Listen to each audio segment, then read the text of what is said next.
શાંતિથી બધા લાઈનમાં બેસી જાઓ, બધાને ખાવાનું મળશે. મંદિરના પૂજારીએ ત્યાં હાજર ગરીબોને કહ્યું. એટલામાં ત્યાં એક ગાડી આવે છે અને તેમાંથી કેટલાક લોકો ઉતરીને ત્યાં હાજર ગરીબોને ખાવાનું અને ધાબળા વેચવા લાગે છે. ગીતા ત્યાં હાજર બાળકો માટે અલગથી સ્વેટર લઈને આવી હતી અને તે બાળકોને એક બાજુ લઈ જઈને આપી રહી હતી.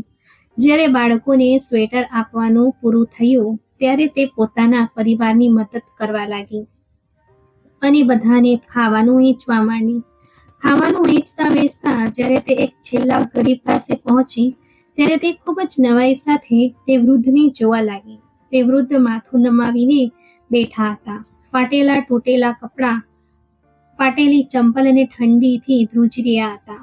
ગીતા જ્યારે ધ્યાનથી તે વૃદ્ધનો ચહેરો જુએ છે ત્યારે તેના હોશ ઉડી જાય છે અને તેના હાથમાંથી બધો સામાન નીચે પડી જાય છે. જેના પર તે વૃદ્ધ તેને કહે છે, બેટા, આ હું રાખી લઉં? બહુ ઠંડી લાગે છે.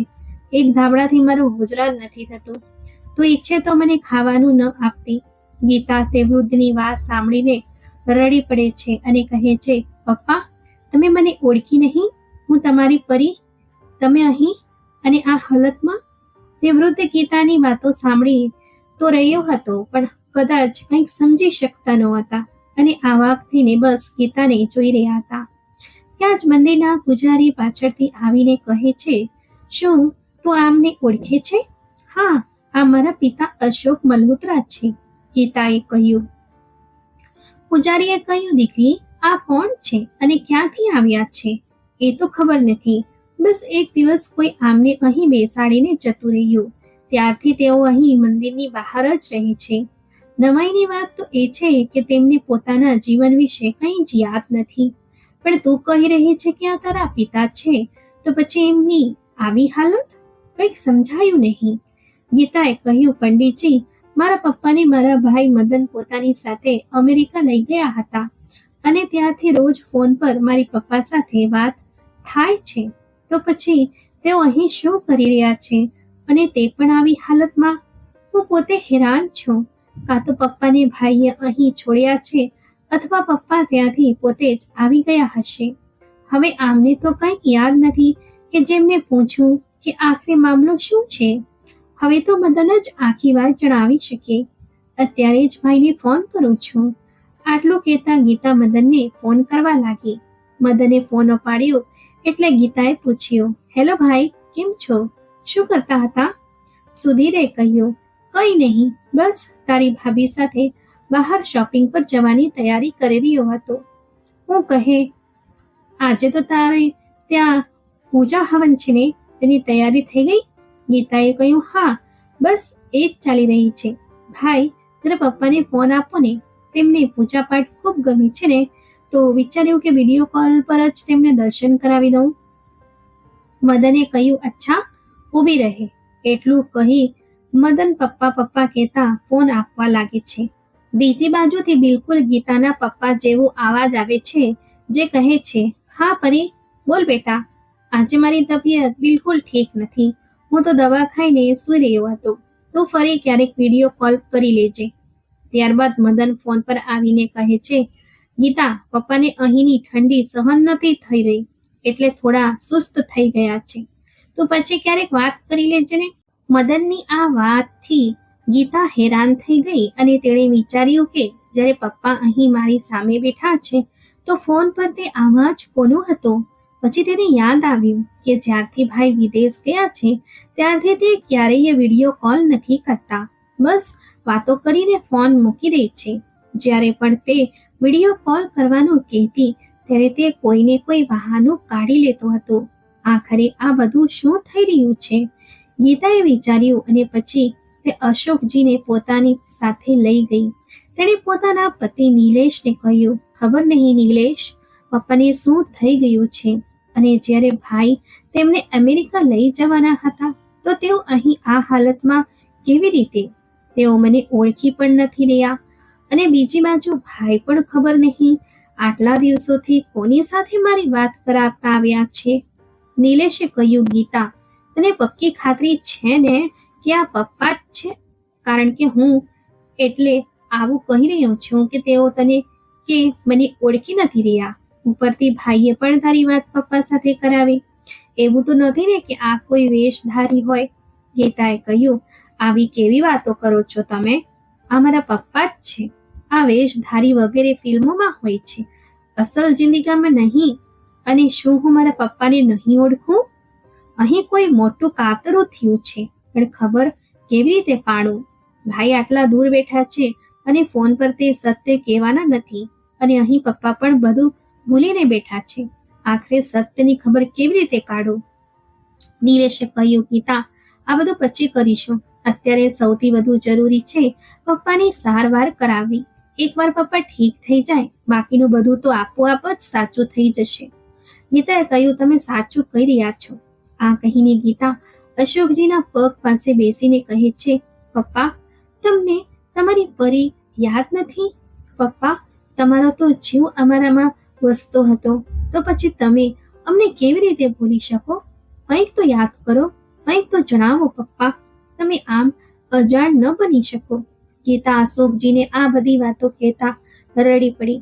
દીકરી, કોણ છે તું? મને ખરેખર યાદ નથી, પણ આ જે તું કરી રહી છે ને, ગરીબોમાં દાન, તે બહુ પુણ્યનું કામ છે. તને ખબર છે, તે બાળકોને જ્યારે રાત્રે ઠંડી લાગે છે ત્યારે તેઓ ખૂબ રડે છે. આજે તેઓ પણ ચેનની ઊંઘ શકશે. ભગવાન તારું ભલું કરશે. અશોકજીએ પોતાના ધ્રુજતા હાથ ઉઠાવીને ગીતાને આશીર્વાદ આપતા કહ્યું. ગીતાએ કહ્યું, પપ્પા, આ પણ તમે જ તો શીખવ્યું છે કે જ્યારે તમે કોઈની મદદ કરવા લાયક હો ત્યારે ચોક્કસ કરો, કારણ કે ભગવાને આપણને જેટલું આપ્યું છે તેટલું તો કદાચ કોઈનું સપનું હોય. પપ્પા, ભલે અત્યારે તમને કંઈક યાદ નથી, પણ મને બધું યાદ છે, અને હવે તમારી આ દીકરી તમારી પણ મદદ કરશે. બીજે દિવસે ગીતા અશોકજીને ડોક્ટર પાસે લઈ જાય છે. ડોક્ટર તેને કહે છે, તેઓ કોઈ ઊંડા આઘાતને કારણે પોતાની યાદ શક્તિ ગુમાવી ચૂક્યા છે. આવા દર્દીઓની યાદ શક્તિ પાછી આવી ખૂબ મુશ્કેલ હોય છે, પણ ક્યારેક જો તે જ દૃશ્ય તેમને ફરી જોવા મળે જેનાથી તેમને આઘાત લાગ્યો છે, તો યાદ શક્તિ પાછી આવી શકે છે. પણ અત્યારે ચોક્કસ ન કહી શકાય. મારે તેમના કેટલાક ટેસ્ટ કરવા પડશે, પછી તેમની હાલત કેટલી સુધારી શકાય છે તેનો પ્રયત્ન કરીશું. ગીતા આ સાંભળીને ખૂબ નિરાશ થઈ જાય છે, અને પછી તે અશોકજીને ઘરે પાછી લઈ આવે છે. ઘરે આવીને તે નિલેશને કહે છે, નિલેશ, આજ પહેલા મેં ક્યારેય પોતાને આટલી લાચાર અનુભવી નથી. સમજી રહી છું કે પપ્પા સાથે ચોક્કસ કંઈક ખરાબ થયું છે, પણ કંઈ કરી શકતી નથી. શું કરું જેથી પપ્પા ઠીક થઈ જાય અને મને બધી ખબર પડે? નિલેશે કહ્યું, જો ગીતા, ડોક્ટરના કહ્યા મુજબ પપ્પાને ફરીથી એ જ દૃશ્ય યાદ અપાવે, તેમની યાદ શક્તિ પાછી આવશે. પણ જ્યારે આપણને ખબર જ નથી કે પપ્પાને કઈ વાતનો આઘાત લાગ્યો છે, તો આપણે તે દૃશ્ય તેમને કેવી રીતે બતાવી શકીએ? હવે તો એક જ રસ્તો છે. આપણને બધું હવે મદનભાઈ જણાવી શકે છે. ગીતાએ કહ્યું, પણ ભાઈ જે આટલા દિવસોથી મને જૂઠું બોલતા આવ્યા છે, તે હવે શા માટે સાચું કહેશે? હું તો બસ એ વિચારીને હેરાન છું કે ભાઈને અમેરિકા ગયાને લગભગ 1 વર્ષથી પણ વધુ સમય થઈ ગયો છે, અને ત્યારથી પપ્પા આ જ હાલતમાં જીવી રહ્યા હતા. ઠાઠ, તડકો અને વરસાદ સહન કરતા રહ્યા, અને હું મૂળ કંઈ દૂર બેસીને એમ જ સમજતી રહી કે પપ્પા અમેરિકામાં આરામથી છે. કેમ મારા મગજમાં એકવાર પણ આ વાત ના આવી કે ભાઈ પપ્પાને ક્યારે વિડીયો કોલ પર કેમ નથી આવવા દેતા? નિલેશે કહ્યું, જાણું છું ગીતા, તારી તકલીફ અત્યારે હું સમજી શકું છું, પણ આ સમયે ભાવનાઓમાં વહેવાનું નથી, એક નક્કર પગલું ભરવાનું છે.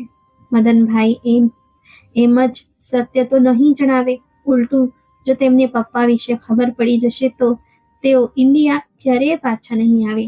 એટલે આપણે સૌથી પહેલા તેમને અહીં છેતરીને બોલાવવા પડશે, અને ફક્ત એક જ વસ્તુ છે જે તેમને અહીં બોલાવી શકે છે, તે છે પૈસા. તું ભાઈને ફોન કરીને કહીશ કે પપ્પાની કોઈ પોલિસી મેચ્યોર થઈ છે, આખા 1 કરોડની, અને તે પપ્પાને અહીં આવીને સાઇન કર્યા પછી જ સીધા તેમના અકાઉન્ટમાં મળશે. તેને શંકા ના જાય તે માટે કહેજે કે પપ્પાને જરા પૂછને. કે એવી કોઈ પોલિસી છે જેમાં તેમણે વૈકલ્પિક સરનામામાં મારા ઘરનું સરનામું નાખ્યું હતું?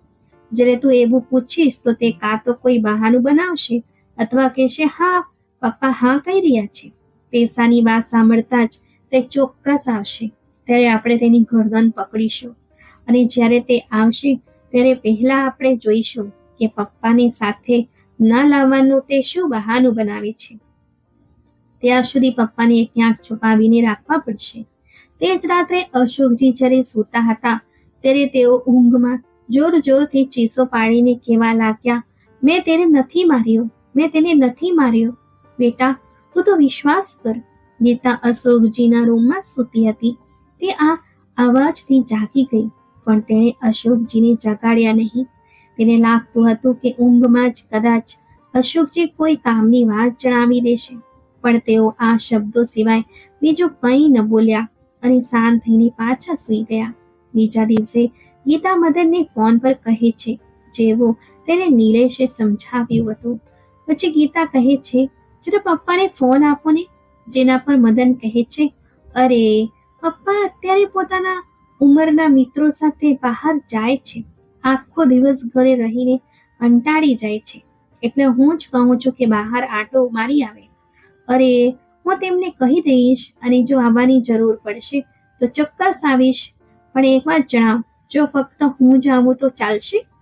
પપ્પાની ઉંમર પણ હવે ઘણી થઈ ગઈ છે ને, તો તેમને મુસાફરી માફક નહોતી આવતી, એમાં પણ આટલી લાંબી મુસાફરી. ગીતાએ પૂછ્યું, ભાઈ પોલિસી પપ્પાના નામે છે તો તેમની સહી તો જોઈશે ને, પણ તેમણે નોમિનીમાં તમને રાખ્યા છે, તો હું વકીલને પૂછી લઉં છું કે ફક્ત તમારી સહીથી કામ થશે કે નહીં. આટલું કહીને ગીતા ફોન મૂકી દે છે. બીજા દિવસે તે ફરીથી મદનને કોલ કરીને કહે છે, હા ભાઈ તમારી સહી પણ ચાલશે. તો આના પર મદન કહે છે, ઠીક છે, હું વહેલામાં વહેલી ટિકિટ કરાવીને આવું છું. તારી ભાભી પણ આવવા માંગે છે. ઘણા દિવસો થઈ ગયા ને અમને ત્યાં આવ્યા ને. ગીતાએ કહ્યું, હા હા ભાઈ, આપ સૌનું સ્વાગત છે. કાશ પપ્પા પણ આવી શક્યા હોત તો તેમને પણ મળવાનું થઈ જાત, પણ તમે અને ભાભી બંને આવી જશો તો પપ્પાની ત્યાં સંભાળ કોણ રાખશે? મદને કહ્યું, અહીં પપ્પા માટે ફૂલ ટાઈમ મેડ છે ને, જે પપ્પાની સારી રીતે દેખભાળ કરે છે. અને થોડા દિવસોની જ તો વાત છે. ફોન રાખ્યા પછી ગીતા નિલેશને કહે છે, કેવા ઝૂઠ પર ઝૂઠ બોલે રાખે છે. આવો ભાઈ, જો તમારા જૂઠનો કરારો જવાબ મેં પણ ના આપ્યો ને તો મારું નામ પણ ગીતા નહીં. નિલેશે કહ્યું, ગીતા આપણને ખૂબ સાવધ રહીને આ કામ કરવું પડશે. ક્યાંક એવું ન થાય કે મદન અહીં આવે તે પહેલા તેને બધી ખબર પડી જાય. ત્યારબાદ એક દિવસ ગીતા અશોકજીને પાર્કમાં ફરવા લઈ જાય છે. તે ત્યાં બેસીને પપ્પાને કેટલીક જૂની તસવીરો બતાવી રહી હતી, પણ અશોકજી તે તસવીરોને કોઈ અજાણ્યા વ્યક્તિની જેમ જ જોઈ રહ્યા હતા. ત્યાં સુધી કે તેઓ પોતાની પત્નીને પણ ઓળખી રહ્યા નહોતા. પણ જેવી ગીતાએ ફોનમાં તસવીરો બદલતા મદનની તસવીર બતાવી, અશોકજીના ચહેરાના હાવભાવ બદલાઈ ગયા. તેઓ એકાએક બોલી ઉઠ્યા, અરે આ તારા પરિવારની વચ્ચે શું કરી રહ્યું છે? ગીતા હેરાન થઈને પૂછવા લાગી, તમે જાણો છો આમને? શું કર્યું હતું એમણે? અશોકજી કંઈક જણાવે તે પહેલા એક વૃદ્ધ વ્યક્તિ ત્યાં આવીને ગીતાને કહે છે, અરે ગીતા બેટા, તું કેટલા દિવસો પછી તમને મળવાનું થયું? અને અશોક આ અમેરિકાથી ક્યારે આવ્યો? ગીતાએ પૂછ્યું, અરે કિશોર અંકલ, તમે કેમ છો? કિશોરજીએ કહ્યું, બેટા હું તો ઠીક છું. જ્યારથી આ વિસ્તારથી દૂર ગયો છું ત્યારથી લગભગ સંબંધ તૂટી જ ગયો છે. ઉંમર થઈ ગઈ છે એટલે ઘરની બહાર નીકળવાનું પણ ઓછું થઈ ગયું છે. અશોકને તો ત્યારે મળ્યું હતું જ્યારે તે અમેરિકા જવાનો હતો. તે પછી તે ક્યારે આવ્યો? અને અશોક આવ્યા પછી એક ફોન તો કરી શકતો હતો ને? આપણે પાડોશી ઓછા અને મિત્રો વધારે હતા. થોડે દૂર શું ચાલ્યો ગયો તે તો બધા સંબંધો જ તોડી નાખ્યા. ગીતાએ કહ્યું, અંકલ શું કહું તમને, પપ્પાને અત્યારે કંઈ જ યાદ નથી. તમે વિશ્વાસ નહીં કરો કે મેં પપ્પાને કઈ હાલતમાં જોયા. ઘણી કોશિશ પછી નિલેશની બદલી આ જ શહેરમાં થઈ શકી. મારા સાસુ સસરાનું પણ અમારા સિવાય કોઈ નથી. અને હું વિચારતી હતી કે પપ્પા પણ ભાઈ સાથે અમેરિકામાં સ્થાયી થયા છે, તો ચાલો એક જ શહેરમાં રહીને આખા પરિવાર સાથે રહીશું. અહીં આવ્યા પછી મારી માનતા પૂરી થવા પર જ્યારે હું માતાજીના મંદિરની બહાર ગરીબોને દાન આપવા ગઈ, ત્યારે પપ્પાને ત્યાં ભિખારીઓની લાઈનમાં બેસીને ભીખ માંગતા જોયા. અંકલ, હું કહી નથી શકતી કે તે સમયે મારા પર શું વીત્યું હશે. વિચાર્યું હતું કે પપ્પા અમેરિકામાં આરામથી છે, પણ અહીં તો પપ્પાની આવી હાલત. હવે એમની સાથે શું થયું છે એ ના તો તેઓ જણાવી શકે છે, ના ભાઈ જણાવશે. કિશોરજી કહ્યું, બેટા, જ્યારે તેણે મને અમેરિકા જવાની વાત કરી હતી ને, તે પણ મદન સાથે, ત્યારે જ મને આ વાત ઊંચી હતી. કારણ કે મદન ક્યારેય તેમની સાથે સીધી રીતે વાત જ નહોતો કરતો. અશોક અવારનવાર મને આવીને પોતાના દુઃખ જણાવતા હતા. એક વખતની વાત છે, જ્યારે તેઓ મને મળવા આવ્યા તો તેમણે કહ્યું, કિશોર, એક કપ ચા પીવડાવીશ? મેં મારી વહુને કહીને ચા મંગાવી. ચા આવ્યા પછી પણ તેઓ કંઈ કહેવા માંગતા હતા, પણ કહી શકતા નહોતા. જ્યારે મેં પૂછ્યું કે અશોક, કોઈ તકલીફ છે, જણાવ ને, તો તેઓ મને કહેવા લાગ્યા, કિશોર, તું મને કંઈ ખવડાવી શકે છે? બહુ ભૂખ લાગી છે દોસ્ત. પણ આ વાત મદન કે વહુને ન કહેતો. વાત એમ છે કે સવારથી આ બંને ક્યાંક બહાર ગયા છે. મને એ પણ નથી ખબર કે ક્યારે આવશે. મેં વિચાર્યું કે મારું જમવાનું ફ્રીજમાં મૂકીને ગયા હશે, પણ ઘરમાં જમવાનું નથી. બહુ જોરથી ભૂખ લાગી છે અને મારી પાસે પૈસા પણ નથી. આ સાંભળીને મને મદન પર બહુ ગુસ્સો આવ્યો. આવું કોઈ કેવી રીતે કરી શકે? પણ તેણે મને કહ્યું કે ભાઈ, ખવડાવી દે, શુગરનો દર્દી છો, વધારે વાર ભૂખ્યો નથી રહી શકતો. પછી મેં તેને પૈસા આપ્યા. આ તો તે દિવસની વાત રહી. બાકી અવારનવાર તમારા ઘરેથી ચીસો અને બૂમો પાડવાના અવાજો આવતા હતા, જે મારો પરિવાર પણ સાંભળતો. એક દિવસ તો કંટાળીને મારા દીકરાએ પોલીસને જ બોલાવી લીધી, જેથી આ બધું બંધ થાય. પણ અમને શું ખબર હતી કે મારો આ રસ્તો અમને એમનાથી વધુ દૂર લઈ જશે. પોલીસ તો જતી રહી, પણ અશોક બિલકુલ બદલાઈ ગયો. તેઓ હવે મારી સાથે વાત નહોતા કરતા અને મારા ઘરે પણ નહોતા આવતા. પછી એક દિવસ અચાનક આવીને કહે છે, હું મારા દીકરા સાથે અમેરિકા જઈ રહ્યો છું. અરે, મેં જ મારા દીકરાને ખોટો સમજી લીધો હતો. ચાલ દોસ્ત, જાઉં છું. હવે ખબર નહીં ક્યારે મળવાનું થાય. તો અમને લાગ્યું કે ચાલો, સારું થયું કે બધું ઠીક થઈ ગયું. અને મેં આ લોકોને મારી પોતાની આખે ઘરને તાળું મારીને નીકળતા જોયા હતા. પછી થોડા દિવસો બાદ અમે પણ અમારા નવા ઘરે શિફ્ટ થઈ ગયા. એટલે સીધો આજે મળી રહ્યો છું. ગીતાએ કહ્યું, આટલું બધું ચાલુ રહ્યું હતું, પણ પપ્પાએ મને ક્યારેય કંઈક જણાવ્યું નહીં. હવે તો મને પાક્કી ખાતરી થઈ ગઈ છે કે આ બધામાં ભાઈનો જ કોઈ મોટો પ્લાન હશે. કિશોરજીએ કહ્યું, હા બેટા, મેં ઘણી વાર તેને કહ્યું પણ હતું કે તને બધું જણાવી દે, પણ તે કહેતો હતો કે હવે મારી જિંદગી બાકી જ કેટલી છે. શું કામ ખોટી રીતે મારી દીકરીને પણ હેરાન કરો? દીકરો તો પહેલાથી જ મને હેરાન કરી રહ્યો છે. ગીતાએ કહ્યું, અંકલ, કાશ હું પપ્પાની આ હાલતનું કારણ જાણી શકત. પછી જોત ભાઈને. કિશોરજીએ કહ્યું, બેટા, જો આ બધી બાબતમાં મારી કોઈ મદદની જરૂર હોય તો નિસંકોચ જણાવજે. મારો દોસ્ત કેટલો હસમુખો હતો. બિચારા પર એવી શું વીતી કે તેની આવી હાલત થઈ ગઈ. આટલું કહી કિશોરજી ત્યાંથી ચાલ્યા ગયા. ગીતા અશોકજીને લઈને ઘરે પાછી આવી ગઈ અને તેમને ફરીથી મદનની તસવીર બતાવીને પૂછવા લાગી, શું તમે આમને ઓળખો છો? હવે અશોકજીને કંઈક યાદ ના આવ્યું. દિવસો વીતતા ગયા અને એક દિવસ મદન પણ આવી ગયો. મદનના આવતા પહેલા જ ગીતાએ અશોકજીને છુપાવી દીધા હતા. મદન આવીને ગીતાને કહે છે, ક્યારે જવાનું છે સહી કરવા? ગીતાએ કહ્યું, ભાઈ, હમણાં તો આવ્યા છો, આ બધું તો થઈ જ જશે. આટલી પણ શું ઉતાવળ છે? જરા અમારી સાથે પણ સારી રીતે મળી તો લો. મદન કહે છે, અરે નહીં નહીં, અમે અમારા માટે હેરાન નથી, પપ્પા માટે ઉતાવળ કરી રહ્યા છીએ. અમે તેમને ત્યાં એકલા મૂકીને આવ્યા છીએ ને, એટલા માટે. ગીતાએ કહ્યું, હા સાચું કહ્યું ભાઈ, એકવાર પપ્પાને કોલ તો કરો. એક કામ કરો, વિડીયો કોલ જ કરી દો. આખરે ખબર તો પડે કે એકલા બરાબર તો છે ને. મદને કહ્યું, અરે નહીં નહીં, અત્યારે પપ્પાની દવા ખાઈને સૂવાનો સમય છે. મારી હમણાં જ તેમની મેડ સાથે વાત થઈ. તેઓ હમણાં સૂઈ ગયા છે, પછી વાત કરાવી દઈશ. ગીતાએ કહ્યું, સારું, ચાલો ઠીક છે. તમે નહીં તો હું જ તમને પપ્પા સાથે મેળાપ કરાવી દઉં છું.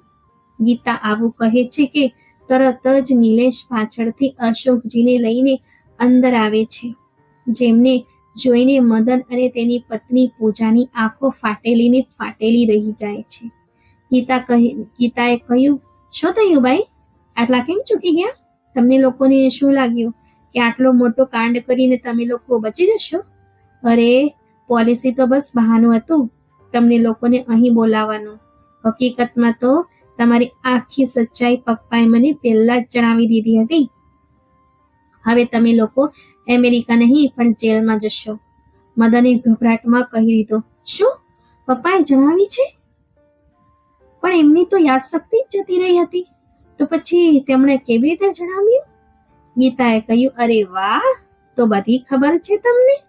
ચાલો સારું થયું. હવે પપ્પા સાથે શું થયું અને તેમની આવી હાલત કેવી રીતે થઈ એ હવે તમે મને જણાવશો. નહીંતર મારી પાસે એવા પુરાવા છે જેનાથી તમારું અમેરિકા પાછા ફરવાનું સપનું બની જશે. અને જો તમારી આખી સચ્ચાઈ જણાવી દેશો તો કદાચ મને તમારા પર દયા આવી જાય અને હું તમને માફ કરી દઉં. મદન કહેવા લાગ્યો, વાત એમ છે કે પપ્પાની વધતી ઉંમર અમારા પર બોજ બની ગઈ હતી. અમે તેમનાથી છુટકારો મેળવવા માંગતા હતા, એટલે અમે તે ઘર વેચીને કાયમ માટે અમેરિકા જવા માંગતા હતા. પણ ખબર નહીં પપ્પાને આ વાતની કેવી રીતે ખબર પડી ગઈ અને તેઓ આ ઘર વેચવા માંગતા નહોતા. તેઓ તો વિચારતા હતા કે અમેરિકા તેઓ અમારી સાથે રહેવા આવશે, તો અમે સીધી આંગળીએ ઘી ન નીકળતા આંગળી ટેડી કરવાનું વિચાર્યું. પૂજાએ એક આઈડિયા બનાવ્યો, જેમાં પૂજા છરી લઈને પપ્પાની સામે આવીને કહે છે, પપ્પાજી, જો તમે કાગળ પર સહી ન કરી તો હું મારા હાથની જીવ આપી દઈશ. હું પણ નાટક કરીને તેને રોકવા લાગ્યો. પપ્પાને લાગ્યું કે પૂજા ખરેખર એવું કરશે, તો તેઓ ખરાબ રીતે ગભરાઈને તે કાગળો પર સહી કરી દે છે. ત્યારબાદ પણ પૂજા છરીને પોતાના હાથ પર એવી રીતે ચલાવે છે જેનાથી પહેલાથી ફિટ કરેલું નકલી લોહીનું પેકેટ ફાટી જાય છે અને તે પડીને મરી જવાનું નાટક કરવા લાગે છે. ખરેખર આ બધું અમે એટલા માટે કર્યું કારણ કે અમારે પપ્પાને અમારી સાથે નહોતા લઈ જવા. પપ્પા પૂજાના નકલી લોહીને અસલી સમજી બેઠા અને આઘાતમાં બેહોશ થઈ ગયા. જ્યારે તેમને હોશ આવ્યો ત્યારે તેમને એટલો ઊંડો આઘાત લાગ્યો કે તેઓ બધું જ ભૂલી ગયા. અમે જોયું કે આ અમારા માટે સારો મોકો છે. તારા સહિત લગભગ બધાને જ અમારા અમેરિકા જવા વિશે ખબર હતી. અમે પપ્પાની યાદશક્તિ જતી રહેવાનો ફાયદો ઉઠાવ્યો અને તેમને અમારી સાથે લઈને તો નીકળ્યા, પણ અધવચ્ચે જ રસ્તામાં છોડી દીધા, કારણ કે અમને ખબર હતી કે હવે પપ્પા ના તો પોતાના ઘરે પહોંચી શકશે અને ના તો કોઈને પોતાની ઓળખ પતા આપી શકશે. પણ ખબર નહીં આ તને કેવી રીતે મળી ગયા? ગીતાએ કહ્યું, હજુ પણ એક વાત છુપાવી રહ્યા છો નાલાયક. જણાવ, કઈ રીતે તમે લોકોએ ઝેર આપીને મારી નાખવાની કોશિશ પણ કરી હતી? એ તો તે બિલાડીનું ભલું જ થશે જેણે જમવાનું ખાઈ લીધું અને મારા બદલે તે ત્યાં ઉભેલા અશોકજી પણ અચાનક બોલી ઉઠ્યા. ગીતાએ કહ્યું, તમને બધું યાદ આવી ગયું પપ્પા? અશોકજીએ કહ્યું, હા બેટા, જ્યારે આ આપણી વાર્તા જણાવી રહ્યો હતો ત્યારે જ મને બધું યાદ આવી ગયું. પણ હું જોઈ રહ્યો હતો કે આખરે મારી મરી ગયેલી વહુ જીવતી કેવી રીતે થઈ ગઈ. ગીતાએ કહ્યું, ભાઈ, આટલું બધું કરતા રહ્યા તમને જરાય શરમ ના આવી? અરે આ આપણા પપ્પા છે, પપ્પા. લગભગ 1 વર્ષથી વધુ સમયથી તેઓ રસ્તા પર જીવી રહ્યા છે. અને આગળ પણ એક દિવસ આવી જ રીતે ચાલ્યા ગયા હોત, ત્યારે પણ તમે અમને એમ જ કહેત કે પપ્પાના અંતિમ સંસ્કાર કરી દીધા. આટલા દિવસોથી તમે જે પપ્પાનો અવાજ સંભળાવતા હતા તે કેવી રીતે કરતા હતા? ગીતાએ કહ્યું, તો તે તો એક અવાજને રેકોર્ડ કરી એક એપ દ્વારા કરતો હતો, જેથી કોઈને શંકા ના જાય. ત્યારબાદ ગીતા કહે છે, સોરી ભાઈ, હવે તમે બંને ક્યારેય અમેરિકા નહીં જઈ શકો, કારણ કે પોલીસ આવી રહી છે અને તે તમને સાચી જગ્યાએ લઈ જશે અને પુરાવા માટે તમારી બધી વાતોનું રેકોર્ડિંગ પણ થઈ ગયું છે. મદને કહ્યું, ના ગીતા, ને માફ કરી દે. પપ્પા, તમે તો કંઈ કહો, માંડ અમેરિકામાં સેટલ થઈ શક્યો છું, બધું બરબાદ થઈ જશે.